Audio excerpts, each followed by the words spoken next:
Esp And Psychokinesis. Extrasensory perception Esp and psychokinesis (PK) are the two powers that govern all self-controlled human mysteries.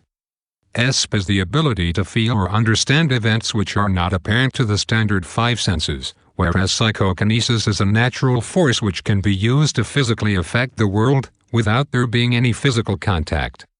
Together, these two talents are known as psychic powers or psy, and many researchers believe they are inherent in us all. Other scientists think they are nothing but bunkum, hoaxes or magic tricks which have never been proven in controlled laboratory conditions. The subject of Esp has been around for centuries under the guise of telepathy and clairvoyance, and there is some substance behind the possibility of its existence. Animals are known to have instincts and senses that are inexplicable if we rely purely on the five established receptors.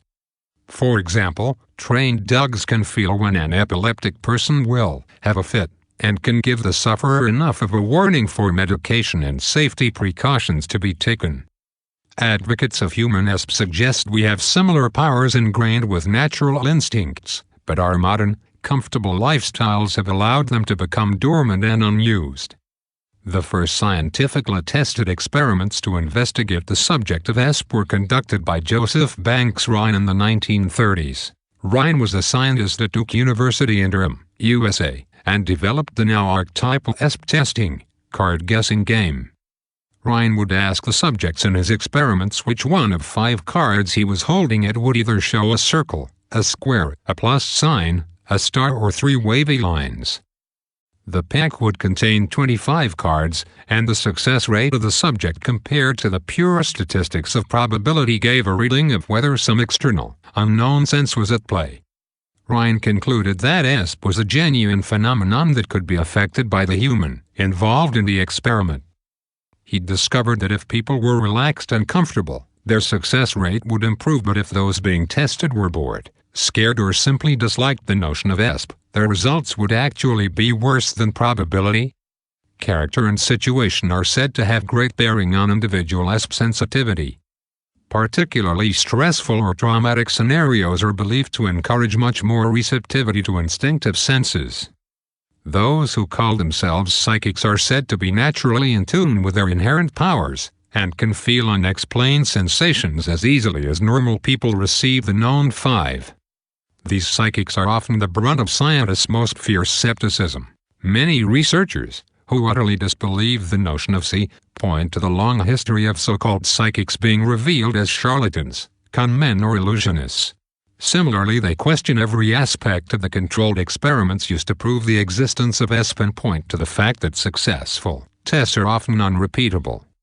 Some scientists are eager to state that there is no known force or sense that can be received or manipulated by the brain. If there are such things as brainwaves, then why can we not build a machine to receive them?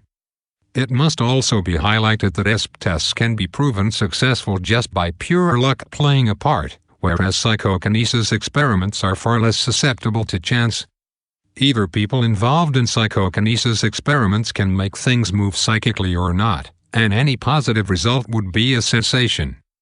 Needless to say, the lack of public understanding of psychokinetic energy is due to the very fact there have not been any substantially successful tests, and that the proof we do have of its existence comes purely from anecdotal evidence. That said, the phenomenon of poltergeist is well documented if not laboratory tested and is believed to contain a great deal of psychokinetic influence.